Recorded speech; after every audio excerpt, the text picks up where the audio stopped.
Where's she? Where's she? Where are you? We can't see you. There she is. I'm here. Hello, Jessie. So nice to see Hello. you again. I know it's been a minute, hasn't it? I know last week, I mean, our power was off for the whole day.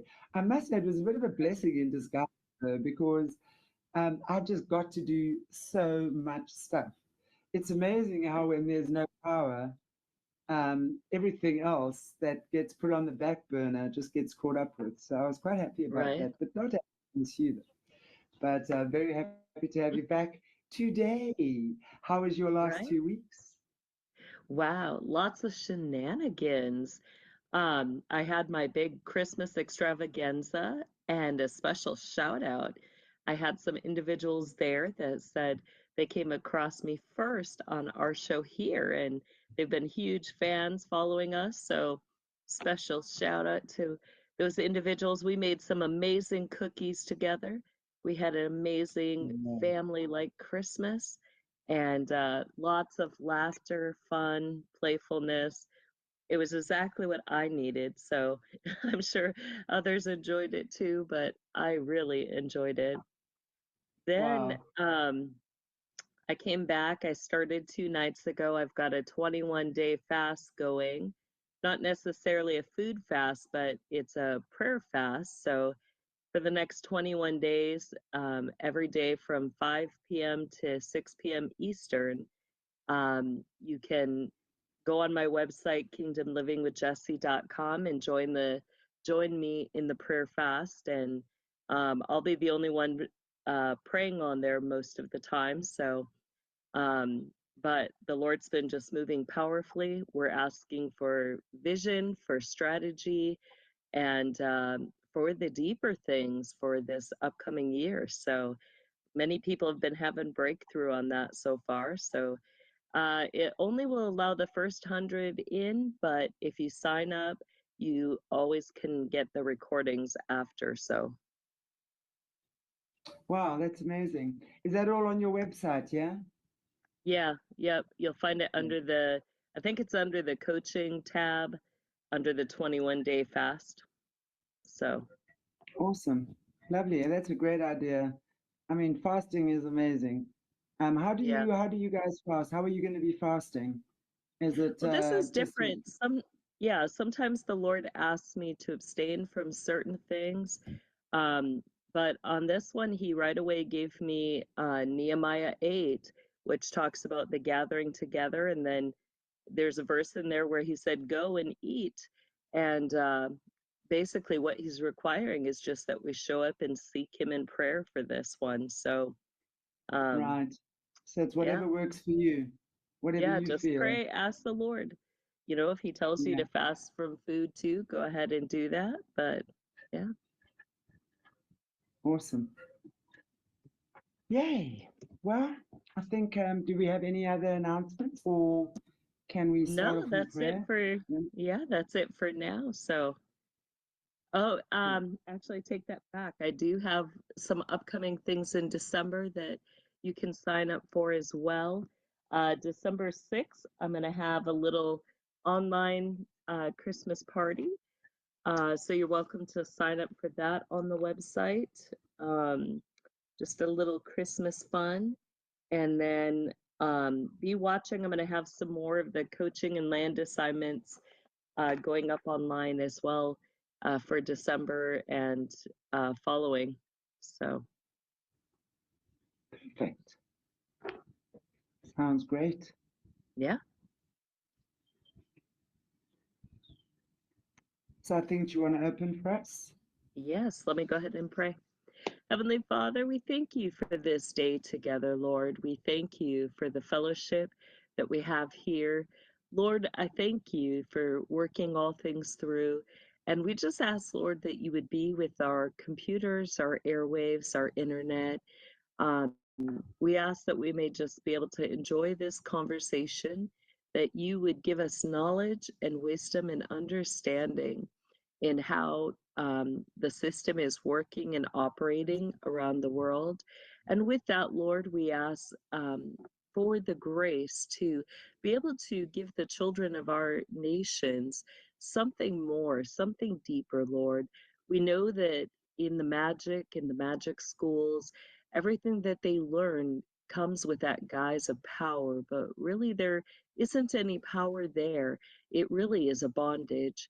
We ask for that freedom, and we ask for their deliverance, and we ask that we may know the deeper things, that we may leave our children with an inheritance that is beautiful, that can be enjoyed and lasting.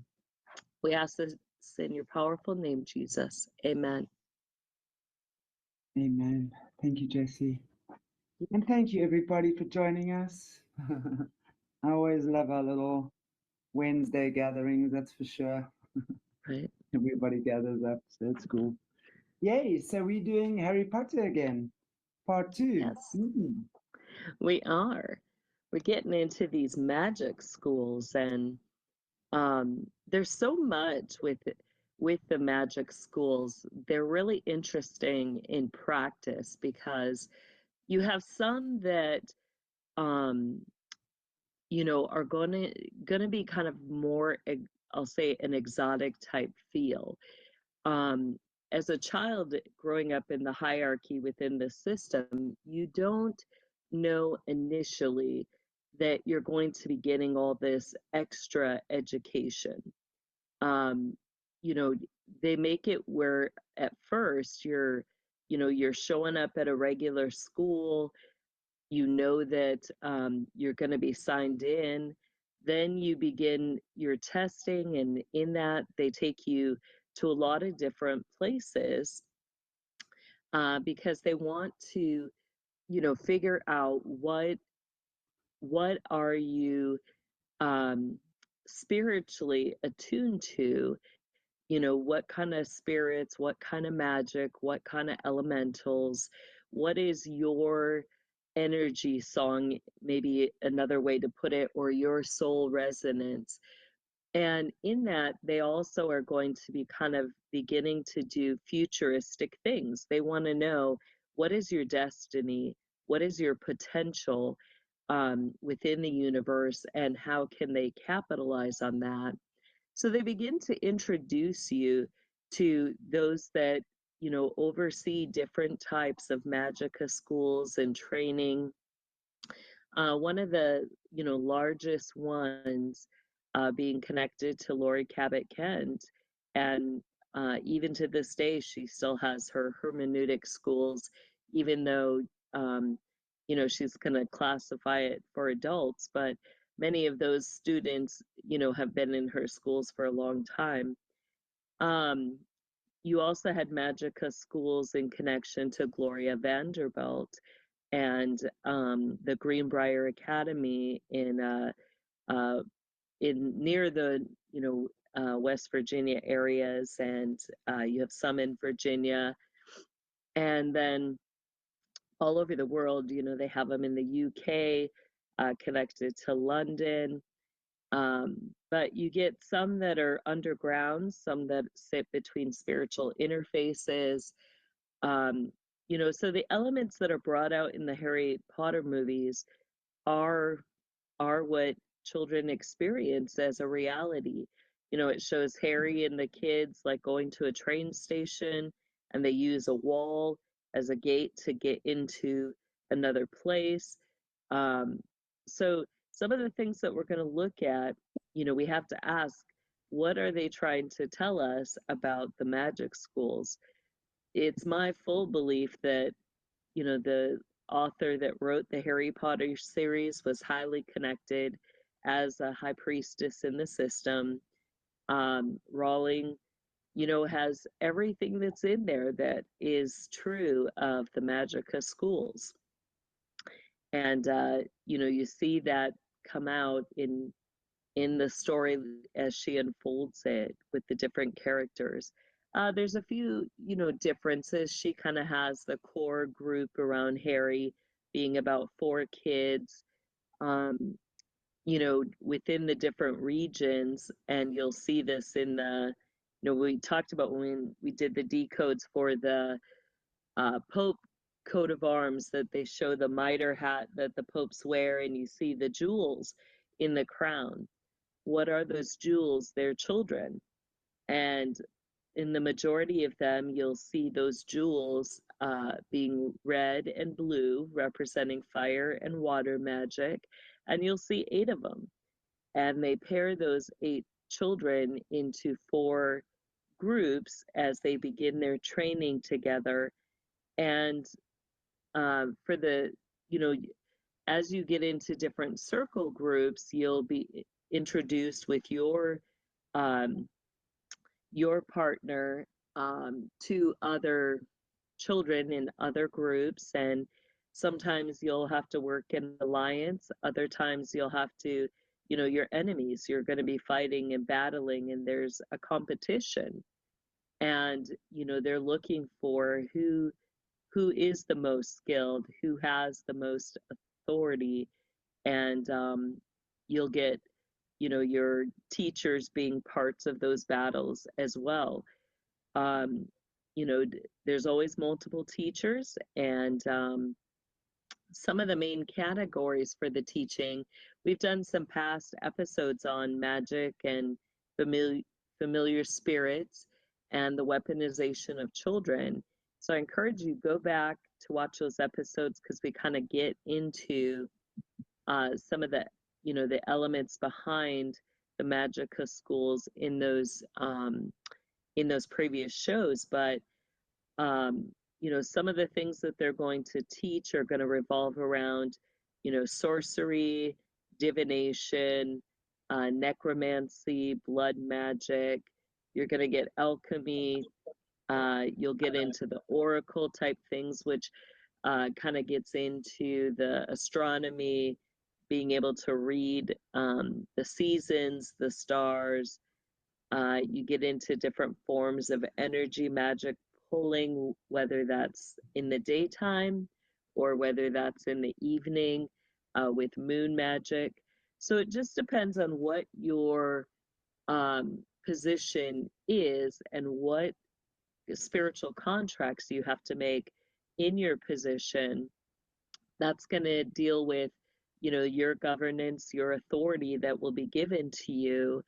And you know, they basically, even though there's a base element to the training that is very similar for most kids, at the same time it's very unique. They cater the education based on what are your callings and what do you end up excelling in and being able to show, you know, more of your authority in. So that's the unique thing about the Magica schools.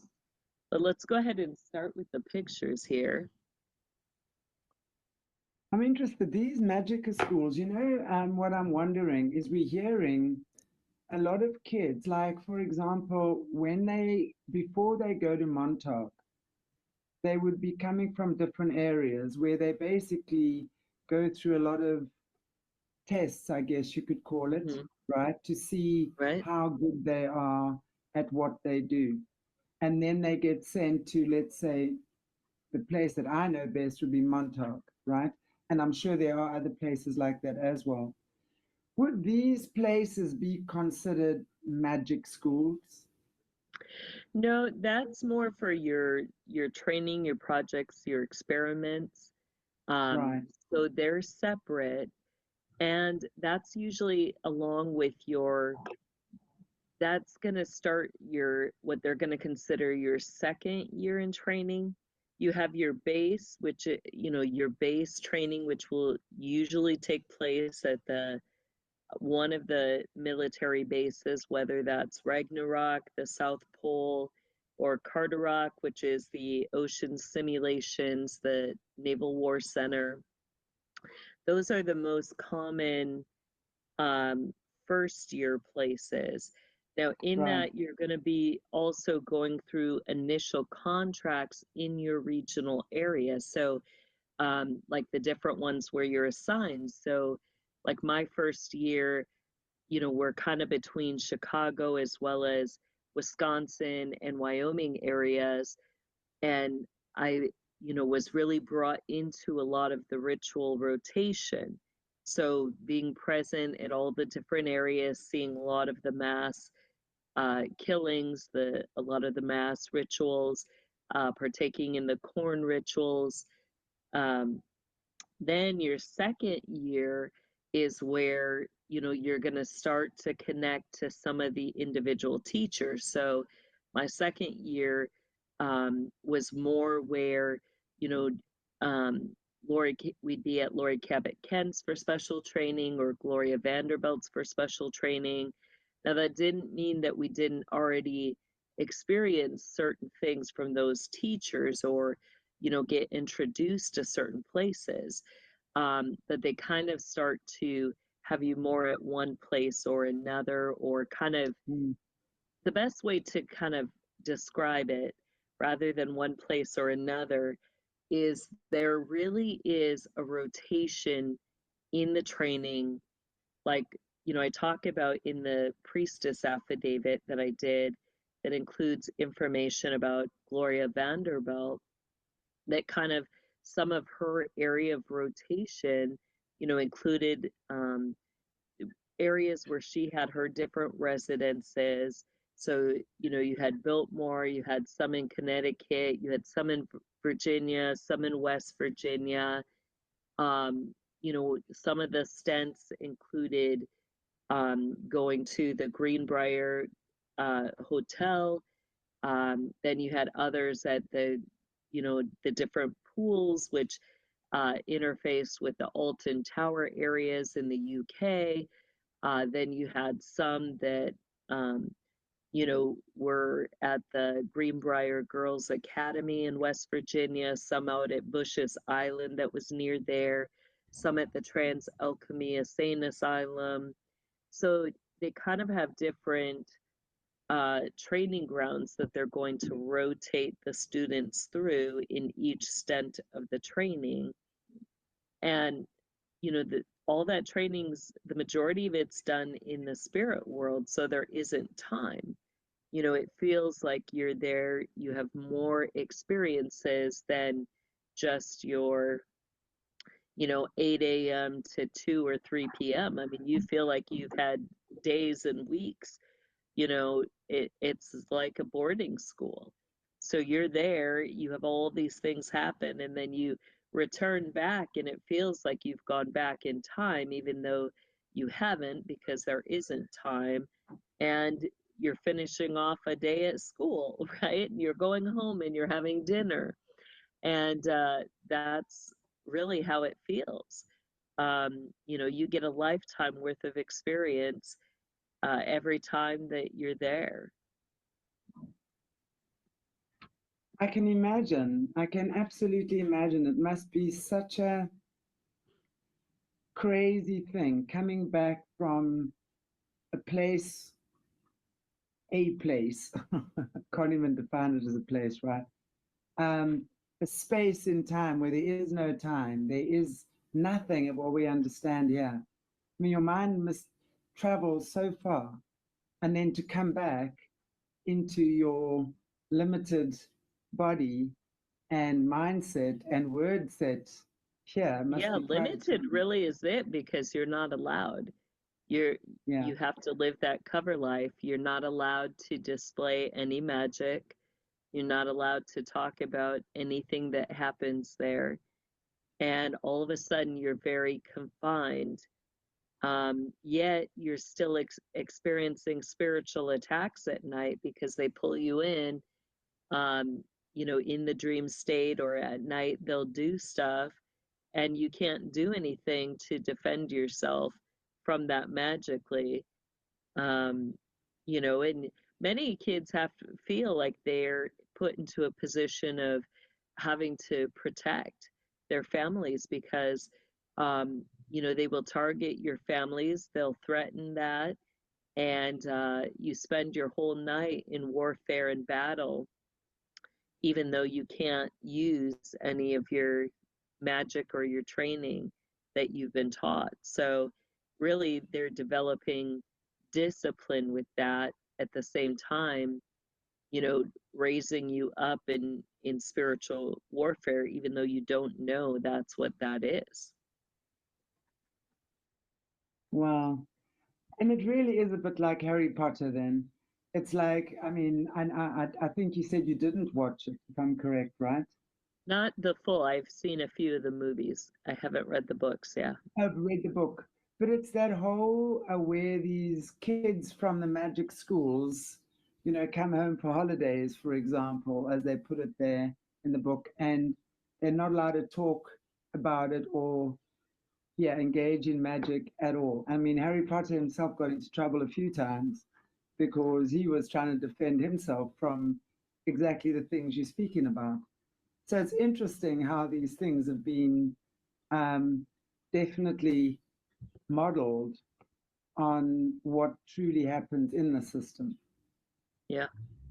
Is it as grandiose as like what Hogwarts Castle is, where you go to some of these places? What do they actually look like, these magic schools for the kids? Are they fairy tale like? Are they enticing? Or is it some like dingy little tunnel system No, like a lot of the kids have had to there explore? is that fairy tale feel to it. It depends on the place. Some are very dark. You enter in and you don't want to be there. Um, you know, and really hard things, I think, to talk about because they're not, it's not your fairy tale like in good feelings type. It's more like your grim fairy tales. There's a lot of enchantment, a lot of alluring, but very quickly you find yourself in a position where you're having to survive. And, that's the hardest part is that, you know, your peers you think are good people, you want your natural, or I'll say the natural instinct for most children is to, protect other children, to really, you know, pull on other children to be your friends, your alliances. But very quickly you find that it's a world of heavy betrayal. It's a world where each one is out for themselves, including your training, the person that you've been trained, or some call it being twinned with. Um, you're bound to make sure each other survive through situations. And really, there isn't a way to get through the situations without doing it together. You have to have someone else to go through it with you to get through. But then at the same time, you can't ever fully trust because you're each other's best friends and at the same time each other's worst enemies. um, that's how the system works. And it makes it very difficult to, um, survive in that, because there's that constant duality and equilibrium of good and evil in the system. And there's even, I think one of the hardest things is how it capitalizes on destroying your ethics and morals. There's times that you have no choice but to do that which your heart cries out to not do. Um, Even when you try to think you can go around that and give yourself as a sacrifice or end your own life, they don't allow you to do that. And, that makes it really difficult because there isn't a way out. You just have to get through, you have to find a way to cope. And, you know, and each thing is really, really difficult to go through. And there's a lot of compounded grief because in the moment you can't grieve. When do you get to grieve those things that you just went through? It's when you go back at the end of the day, when you go home and you have to find a way to grieve without your whole family knowing what's going on, and all of a sudden life's normal. um, you know, but you never feel safe. You know that the other world's out there, and you know, you're just trying to take a moment to breathe and to process and grieve, and but then each night it kicks back in and you're being pulled into the spirit world, whether through dreams or visions, and it's just a constant warfare and battle.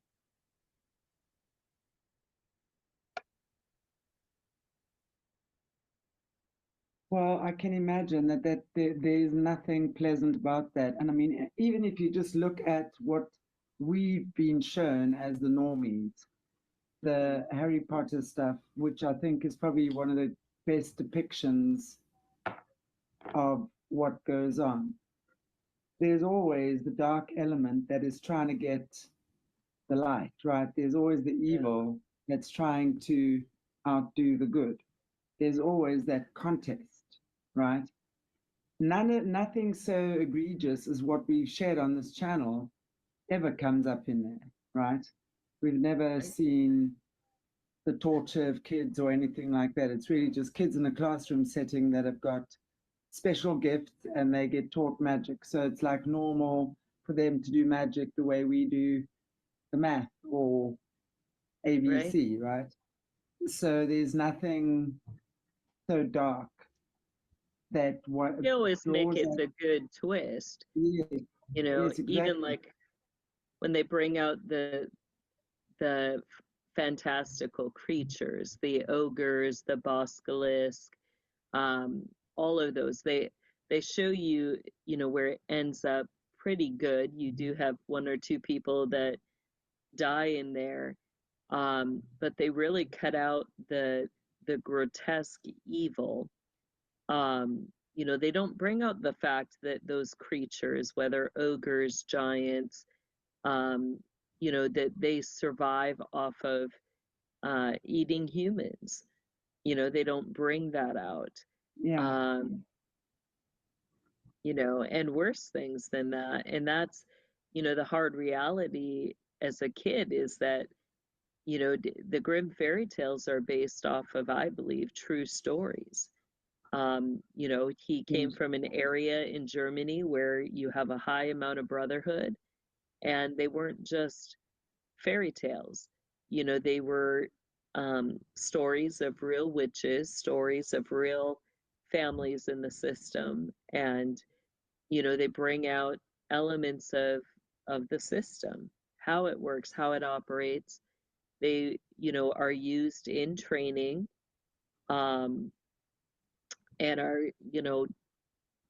relived by many people, the different experiences in them, but they are connected to the different forms of training. Wow.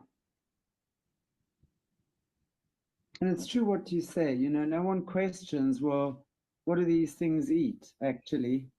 How do Right? they live? Do they eat little insects and grasshoppers? Right? Crazy. No, they don't, but yeah, but it's interesting because it's like, as we're talking about kind of the different experiences, um, you know, probably one of my most hated was the alchemy type training, and they get into using all the different herbs, plants, things like that, but you have where then they'll use fairies to gather special things, or um, to do certain things in certain processes for certain tinctures or potions or things like that. But um, they're not nice little creatures, and they hold vendettas forever. And that was something, I brought out when there was all the mass flooding in Asheville, North Carolina. It's like, what happened to the fairies? Where did they go? Because all of those areas were really, um, those mountain areas were really flooded, and you had a whole town that pretty much was wiped out. And we Wow. don't think of things like that, like where did they all go? And yeah, interesting. Well, where did they go? I mean, what's your take on that? Yeah, I think they bunkered down at Biltmore, Mm. but It's very interesting. Caleb Jade, when you're talking now, I remember him speaking about the nature spirits and saying that they're mhm. completely neutral. Never, he emphasized you do not trust the Yeah, those nature are spirits. some like the tree, you get like the Yeah, tree spirits in the woods, yeah, your gnomes, different things like that. because they're really gonna choose the side that is stronger. So it doesn't matter whether it's good or bad, they're gonna kind of opt for the winning side. Yeah, So it makes sense, like in those places with the dark strongholds, that even nature there has turned against God, humanity. yeah, Nature's turned against itself, so to speak, right? When you're looking, I mean, of course it has. If you think about what controls it, right? It's right. gonna, but it's yeah, it's wow. That's so incredible when you talk Yeah, about that's a prayer. good way to put it, that really it is whatever side is displaying the most power, and then when that power shifts, you also see a shift in, that alliance, Yeah, you know, then they're all nice again. right? You can't trust those little critters. Don't trust them. No, they're shykesters for sure. So interesting. Okay, should we get going with the Harry Potter Yeah, picks? We've go got a ahead, few put left the here. pictures up. Shall I So we put the had first ones up again? Just to maybe just, yeah, recap. that one. Yeah, we talked about, I personally don't feel like there's, people question with the Harry Potter series, like, is it okay to read the books? Is it okay to watch the movies if it's teaching, different forms of witchcraft, divination? Are there things that are really close to real spells? Yes, there are. I don't think there's enough, though, that really is going, if you're firm in your faith, it's not going to draw you away from the Lord. Um, the few that I watched, I did so to kind of know what was in there. So just be prayed up, but really there's a lot of information in them. And if you can use them that way to understand more about, what is happening in the system, what's happening to kids in the system, they really can be a valuable resource, um, you know, where we can understand what is happening behind the scenes. I think there's a responsibility to know, what good does it do us to not understand, what the kids are going through, to not understand their training and the different forms of magic or elemental things that they're being trained in. When we understand what their training entails, then we can have conversations. Let's say you're a teacher at a school and you see a student, they're not sleeping, they're getting a lot of nightmares, and that nightmares is one of the biggest tellers for kids that are in the system. Um, the other one is perfectionism. Those that are absolutely perfect, they're involved in everything, sports, their church, they're the highest, getting the good grades. That perfectionism is another telltale that they're in the system. But when you know their world, and you ask them, what did you have nightmares about? Oh, about ogres. Well, tell me about that. Can you tell me more about that? You can put yourself in a position to allow them then to start processing, to not judge or say, oh, it sounds like you made it up.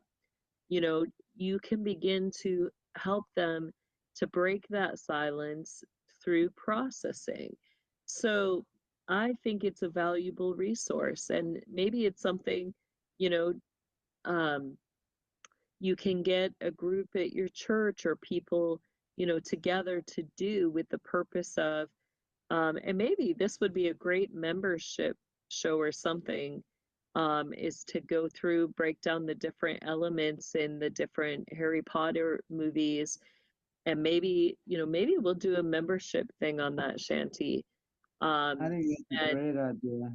yeah, that would be a really great thing to do and really give people the ammo of how to use it in conversation uh, with kids or people that you may meet from the system. All right, I'm writing a note, but go ahead to the next picture. I was busy writing a note as well, so good, we both have it. Okay, Yeah. where's the other one again? Do you need this one again?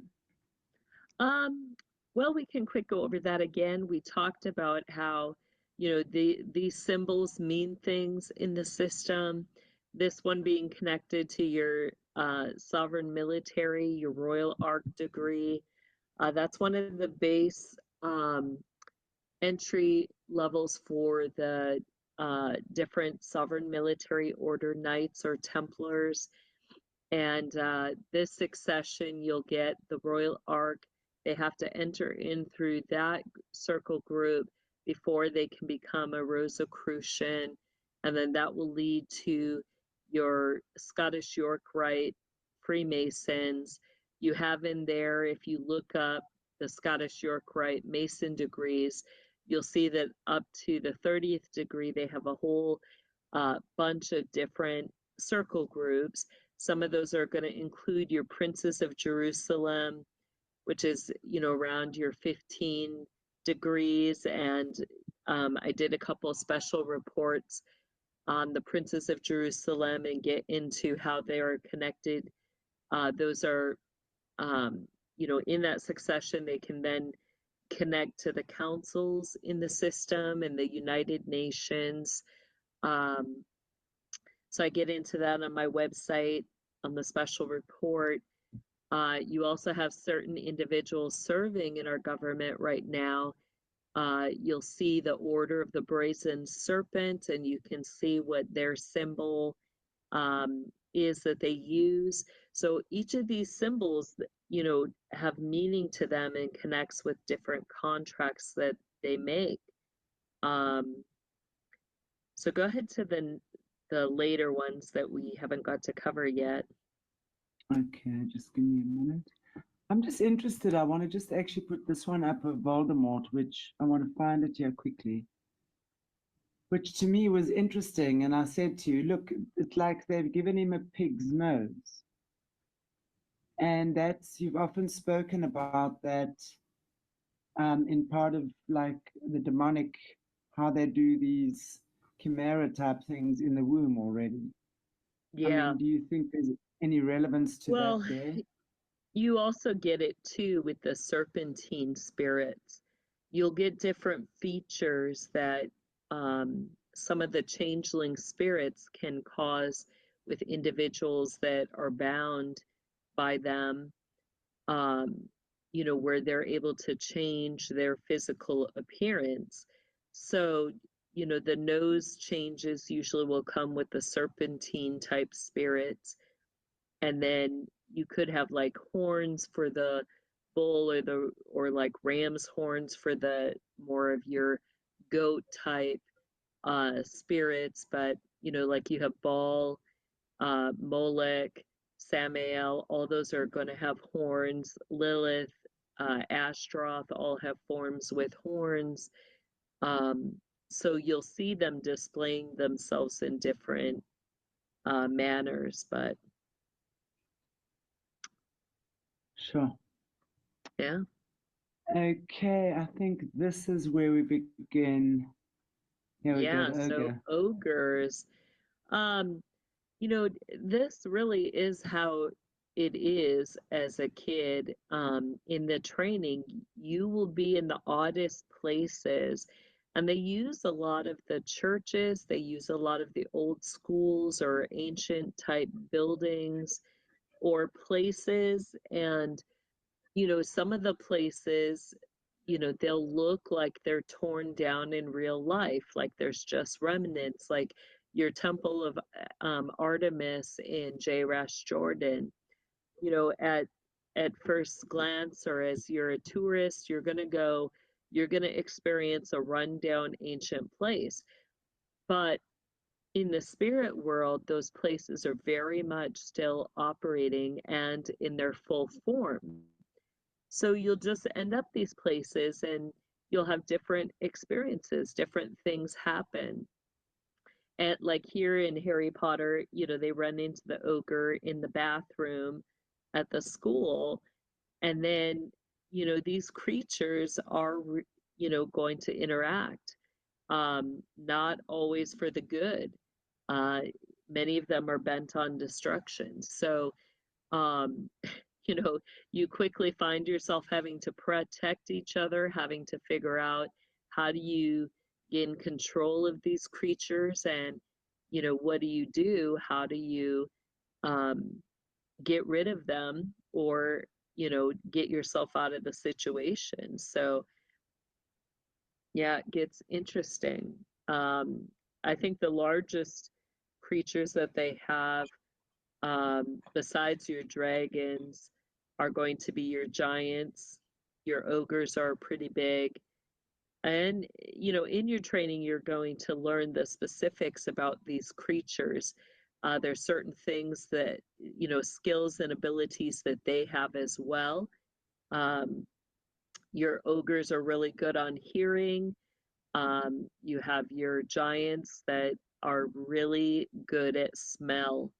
And, you have to try to figure out how to get through those things um, without attracting those creatures more. Um, you know, your natural instinct is to hide, but very quickly you find you can't hide. So how do you get through and overcome, especially when you're a child? You're a child and you're having to, fight and battle these things. Um, so yeah, so interesting. Um, Go ahead to the next one. Yeah, spiders is another big one. Um, these are going to be more in your cavern areas. You also get a lot of the giants that um, are free roaming, we'll say, that are bound in caverns. Um, you're going to encounter so many things, like even some of the elements of the Lord of the Rings series. Some of that is similar things to what a kid may experience. Um, but you get, again, it's everything is a test. They want to see, you know, will you figure out how to get through the situation? Can you survive through it? You never know what you're going to get, but you do get a lot of God-given creatures that are natural, um, that you're going to have to fight against, and some of them are beyond what you could imagine in size. Some of that, it's curious because in our Bible, we're taught that God put a time limit on life for man, that prior to the flood, you see some men living up to 900. Adam was like 900 years old, somewhere around there. Noah, was up there in years. Then after the flood, you see the lifespan going down to like 120 years cap. Um, but, a lot of creatures were destroyed in the flood, but were there some that, came out of those that survived that have been around for a very long time? And you get, like, prior to the flood, you get things that were larger, and there was like a terrarium effect with the spiritual gates because they held water. And, things in a terrarium grow very large. So you get kind of that effect. And, are some of these creatures just very old? I think some of them are. You've had them around for a long time, and you have certain alliances and contracts that uh, those who are in charge, those who are the teachers who are in charge of the Magica schools, they're aware of those contracts. But go ahead to the next one.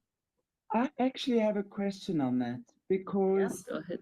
it would seem to me like I'm just going to take this off for a second because it would seem to me like they are obviously these monsters and giants and whatever it is already exist, right?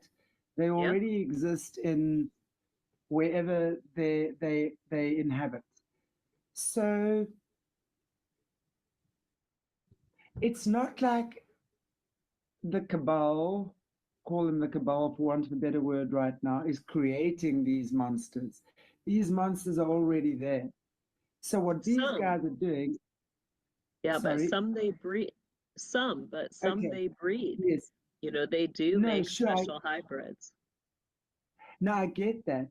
So I'm sure that they would be actually splicing DNA as well, right? Of the original creatures and making their own concoction of whatever Yeah, these for weird and some. wonderful. Yes, absolutely. So let's take the hybrids out of it for a moment and let's look at the real creatures. Would there be any good purpose to train kids? And I'm not talking about the torture, right? Mhm. I'm not talking about the torture side, but to make kids aware that these things exist, but and how to literally in their own being fight these things. Because if they exist, then they exist, right? Yeah. So I think it can be a good thing that kids are given the tools to understand what is there, Well, right? to And defend also, yourself. Yeah, to right, defend yourself, to defend your community. You have that in yeah, even some of the older cultures, like your Norwegian, um, you know, your Native American cultures. They had to learn to both hunt as well as to defend themselves. Even in India, you get the elephants that come through and destroy things at times. They had to know how to protect themselves from those creatures when they would come through and do different things. Um, Even your micro creatures like your leeches, your different, your mosquitoes that can pass diseases. All of these things, that knowledge is important. We need to be able to know how to sustain, ourselves and our cultures. absolutely. That's what I'm saying. It's exactly what you're saying. Taking a self-defense class, to protect yourself from intruders and burglars, or Mhm. anything like that that you would do in your normal earthly existence, which is considered normal. And I think it's important that kids are aware that these things exist and that should they need to protect themselves or their community or their family, through the light of God, that is possible. And I Yeah, think that for me is a good part of making kids aware. But obviously, the extent to which the kids are being tortured and forced against their will, and yeah, really, I mean, preyed upon in the worst possible way for these guys is like on a whole nother level. But I do think there is a place for it. That's what I'm yeah. saying. It's just got to be done differently and not in a way that they've been doing it. Okay, I think that's the next one. Yeah. So different ghost spirits, within the system, within the movie, they're going to highlight kind of the spirits of the dead.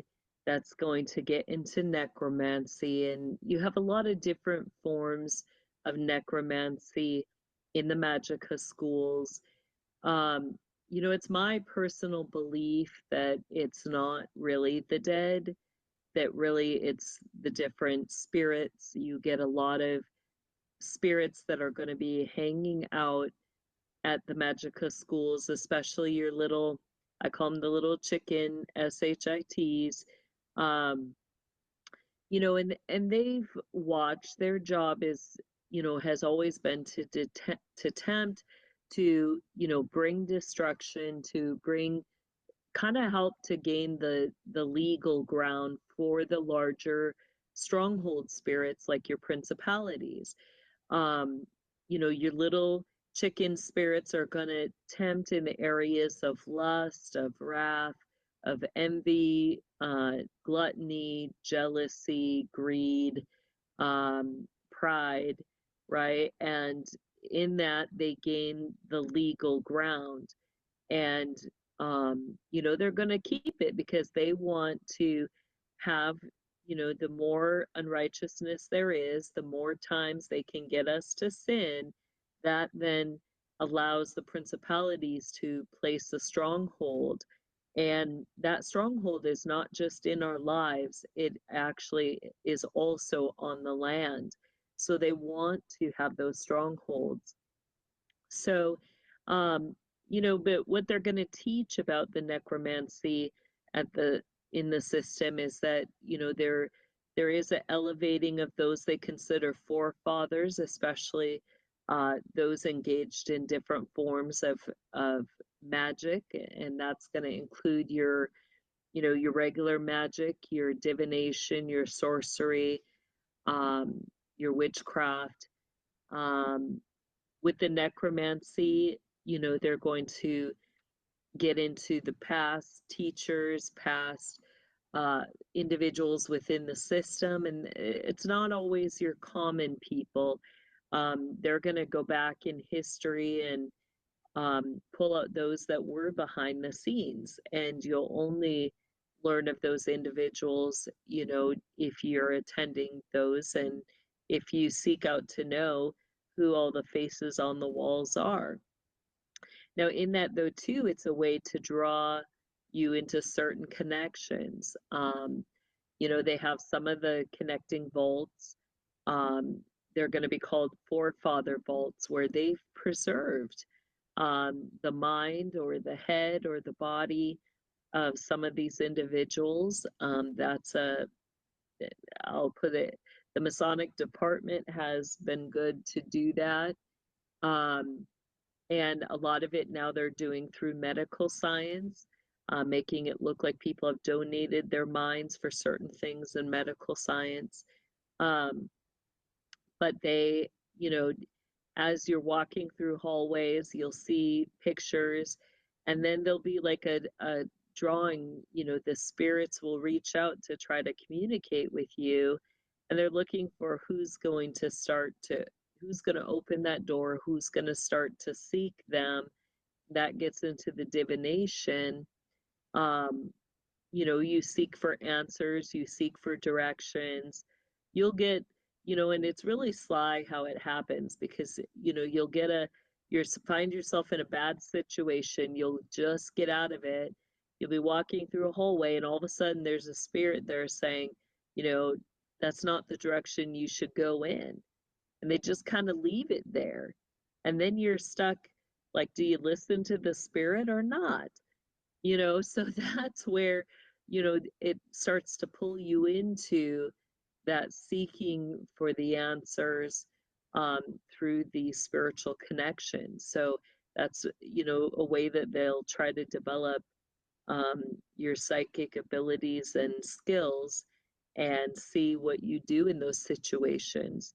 Um, Other times, there'll be things that will have answers that they'll give an answer, and again, you have to decide, are you going to listen to this random spirit or not? um my motto was, they all lie. They all lie. There's going to be a bit of truth, but I would do the complete opposite of whatever they were saying, and I would just prepare myself, because usually it always would end in a battle of some sort, a near death experience. You know, it's like you just brace yourself, you know it's coming, get ready to take the blow is kind of how I would approach it. But it's like, darn it, why can't I just walk down the hallway? You know, Right? where are my exits as long as they don't change those? Where are the Mm, entrances? But you better believe they're going to play games and, you know, change things. And it really, the worst part for this is when they do it in the psych wards, you know, the old psych wards. I mean, I absolutely hated those things and those moments in life. It really, you know, you've got ghosts, you've got real people engaging in horrific things that you're going to witness, and it's just one trauma after another that it, you know, it's nightmare doesn't even begin to describe what they put kids through.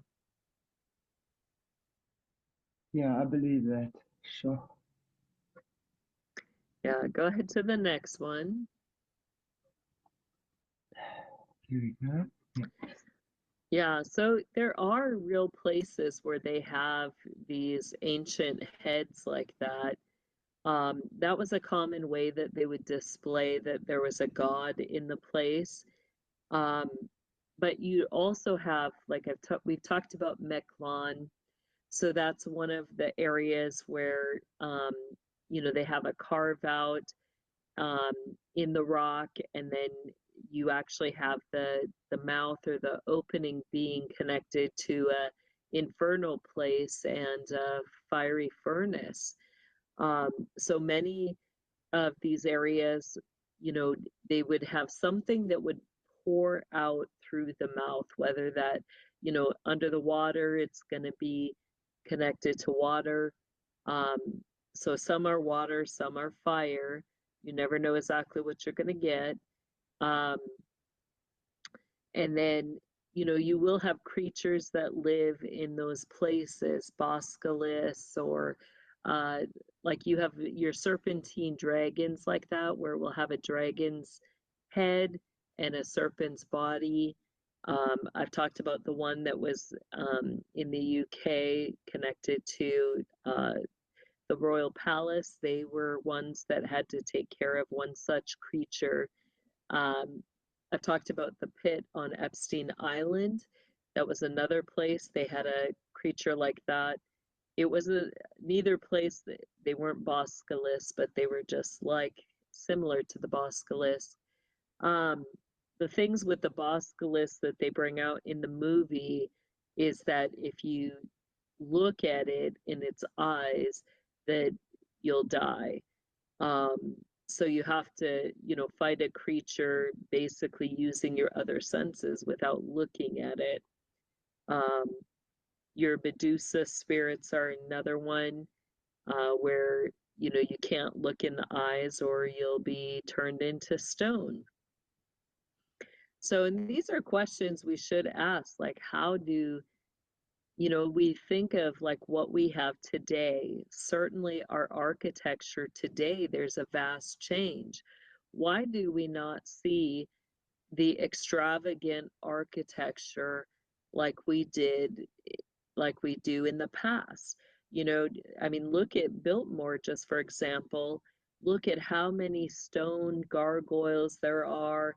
Like when you go, every inch of that building has these elaborate, very detailed stone gargoyles, cutouts, faces.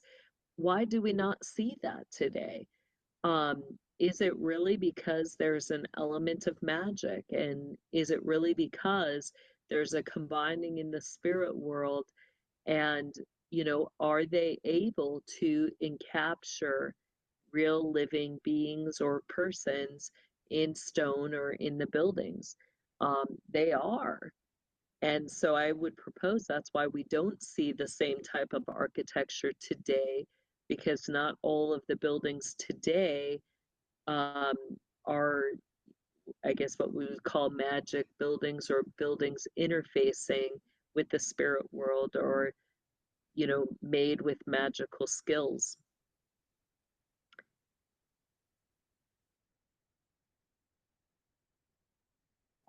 Go ahead to the next one there.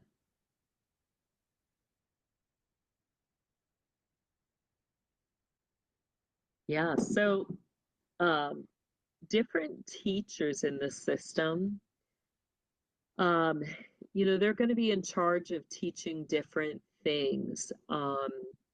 What's coming to mind as I see this one, um, you have different skills sets like invisibility, flying, astral projection, different forms of remote viewing. You could get the astral projection. You could get, um, the type of remote viewing like I have where it's through vision. And if you want to go through the spirit world or from one space to another, you have to actually physically go. Um, General Paul Vallely is like that as well, which is why he was one of my missional instructors with the spiritual gates. He had to physically go with me wherever I was going. So um, that was part of my initial training. So your teachers that they're going to align you up with usually um, are very similar in their giftings. And we had seen in the past, like the Harry Potter, the different, like how they split the school, split the students into groups or different houses based on their forms of magic. um, so you very much get that. And, each teacher is going to have several different circle groups that they're going to be operating through. They'll have different levels of students. They'll have their first year, their second year, their third year, and their fourth year. Um, and all of those, you start around age 4.5, 5, and then, your fourth year is going to be around age 9 and 10. And their job, they'll stay with you the whole time once you fall under them. Their job is to teach you the things that they know. Now, not every student that these teachers have are going to learn the exact same things. They're going to cater it based on what your position is. And the duality of the hidden language, um, it very much operates on, if you ask a question, you're going to get a question back. The training is very reflective. So they're not just going to come out and teach you the things. Um, some of the things that they'll do is just give you like a page from a book that's in another language, and yet you'll have a time frame. Um, you'll have to be able to replicate that spell by a certain time frame. And usually it's you just end up in a place and you have to already have that spell, you know and if you don't, it's a very dangerous position and you failed, and guess what, you're going to go through it again and again and again until you get that scenario right. And if you come to the truth, and you what they're looking for is for you to be bold, for you to stand in your authority and to say, this is what it is, this is what's there, or this is what I see, or this is what's supposed to happen. And then you'll be shown. Or you just do it, and you knock them on their butt and you've passed. um, it's meant to operate in a way where the students surpass the teachers. That's what they want. And again, they don't know all of the knowledge that the other teachers have. Each one is going to teach, and again, it's going to be specialized training for each student. Um, and you're meant to surpass all your teachers. That's when they know they've done a good job. If you can surpass them all, then they've succeeded, and they've passed on their knowledge that they know, um, to their job is to pass on everything that they know to each generation and to raise up those who then will continue to pass on that knowledge to the next generation of the hidden knowledge. So, everything that they know has to be passed on to someone, but they're going to break it up because, how the system has been built is that not, very few know the entire system. Each one knows their part and each one does their part well, and that's how they continue to keep it a well-oiled machine. Go ahead to the next one. So the part where they show the games and the competitions, you do get actual areas like this. They have 4 different types of areas or arenas. Again, these are all over the world. You can see them, some of them. San Antonio, the Riverwalk is one of those areas where they have such an arena. That's considered a water arena, and you'll get the water witches battling. As you do that walk, you'll notice on the sides of the exterior of the buildings, up high, you'll have these random little loops. And those are for, water balls or fireballs to go through. As students, do those games, they'll get points in the competitions, and they'll be rewarded or have certain consequences based on how they perform. So some of the arenas are your air arenas. So in those ones, some of the things that you could witness, you may have people that are levitating or flying.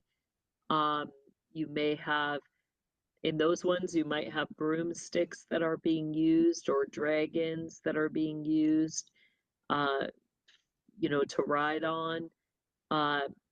Pegasus, any flying creature, different forms of birds you could get that students are going to use.